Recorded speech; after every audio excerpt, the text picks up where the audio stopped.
They called her the future of the Conservative Party, but now she's hiding behind an iPad, doom scrolling while her party burns, and nobody is coming to save her. 5 years ago, senior Conservatives were convinced Kemi Badenoch was their secret weapon.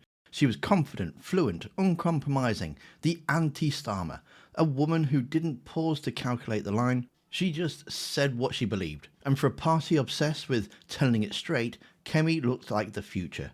But now, according to a brutal profile in the New Statesman, even her own side have turned against her. I've taken some clips from an interview that they've uploaded, and I highly recommend that you watch it. It's about 40 minutes long, and there's a link in the description, so do check it out because it really does give you some insights into what the Tories actually think of her own side. So what's happened? Well, let's rewind to Boxing Day of 2024. Reform UK, yes, them, who we've been talking about on this channel for how many weeks now, I can't remember, announced that they had more party members than the Conservatives. It's a blow, right? But instead of regrouping, Kemi tried to debunk it with a tetchy little Twitter thread claiming that numbers were fake. Because remember, I'm Kemi, I'm an engineer. Her words, not mine. Only the numbers weren't fake, they were real. And when Farage threatened to sue her if she didn't shut up, well, she soon shut up. Kemi got embarrassed and, well, the Tories, well, they went really quiet.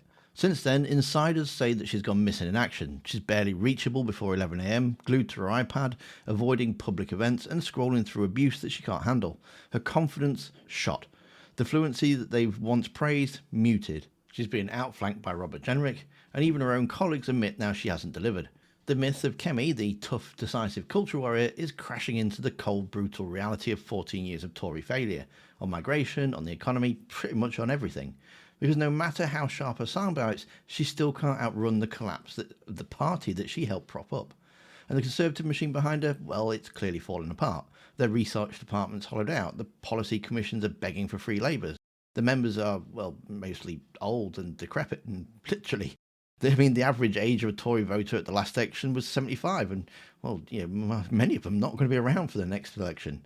So ask yourself, even if her own party doesn't believe her anymore, why should anybody else? Senior Conservative leaders saw her as the future of modern conservatism. But now, as Will Lloyd found in his brilliant profile published in the New Statesman this week, they have all turned against her. Kemi Badenoch tells it straight. She's decisive. She knows her own mind, and she knows what's wrong with the country. I think she was supposed to be Labour's worst nightmare. Her decisiveness and her fluency would contrast with Starmer, who's supposedly indecisive and not particularly fluent. This is not a book review or an op-ed. This is, I've spent months talking to people inside the party or close to the party or former members of government. If you go just before Christmas, you will find the Conservative Party sort of quietly creeping up on Labour in the polls. I think they were second. And a process had begun in the Conservative Party to, I think it's called the sort of policy renewal programme. Various commissions were being set up. They were going to take their time and they were going to work out exactly what they wanted to say to the country. On Boxing Day, Reform announced that they had more members than the Conservative Party. And people inside Reform talk about, someone said it was a super monumental historic day to me. Not just historic, not just monumental. That might be May 1940, not Boxing Day 2024. But no, it was super monumental. And so this was a major moment in right-wing politics in this country. Reform now had more members than the Conservative Party. They were bigger. And Kemi looked at the ticker that Reform had set up, which was this automated thing, and it was going up all the time. And her background is, as she often points out, she's a software engineer. I'm Kemi, I'm an engineer, is a endlessly repeated line in her speeches. And given her background, she decided to go onto X or Twitter and do a thread about how these numbers were fake. Reform didn't have more members than the Conservative Party. There was no way this was possible. Unfortunately for Kemi, the ticker was real. Reform did have more members. Farage goes in for the kill. And he says, I'm going to sue you if you don't shut up about this. Kemi has not mentioned the membership again. In the 4-day period where this spat happened, Reform gained another 20,000 members.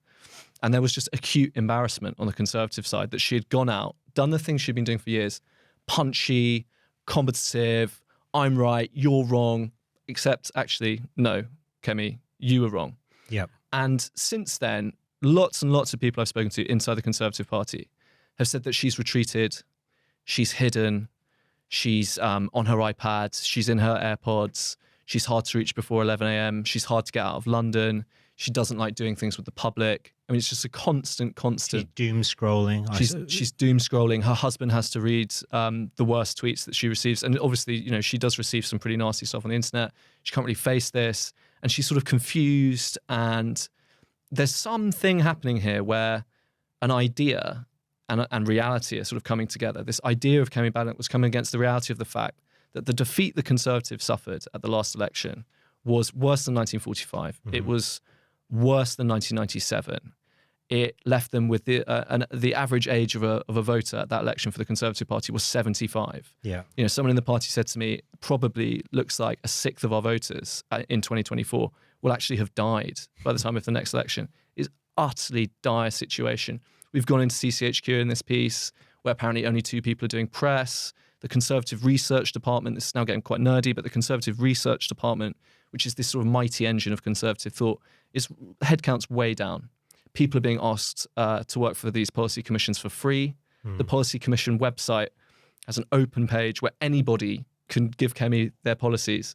Well, Jemerick has outflanked her from the right in some ways, but also through work, right, and through the use of social media and other, being in people's faces, in their feeds every day. That's the model that he's gone down, and this is a kind of slightly shy, awkward Cameroon has now kind of outflanked this strident woman of the right, standard bearer of the right. Mm-hmm. He's outflanked her from the right, David Cameron, who then was the Tory leader who ushered in 14 years, the 14 years of Conservative government from 2010 to 2024.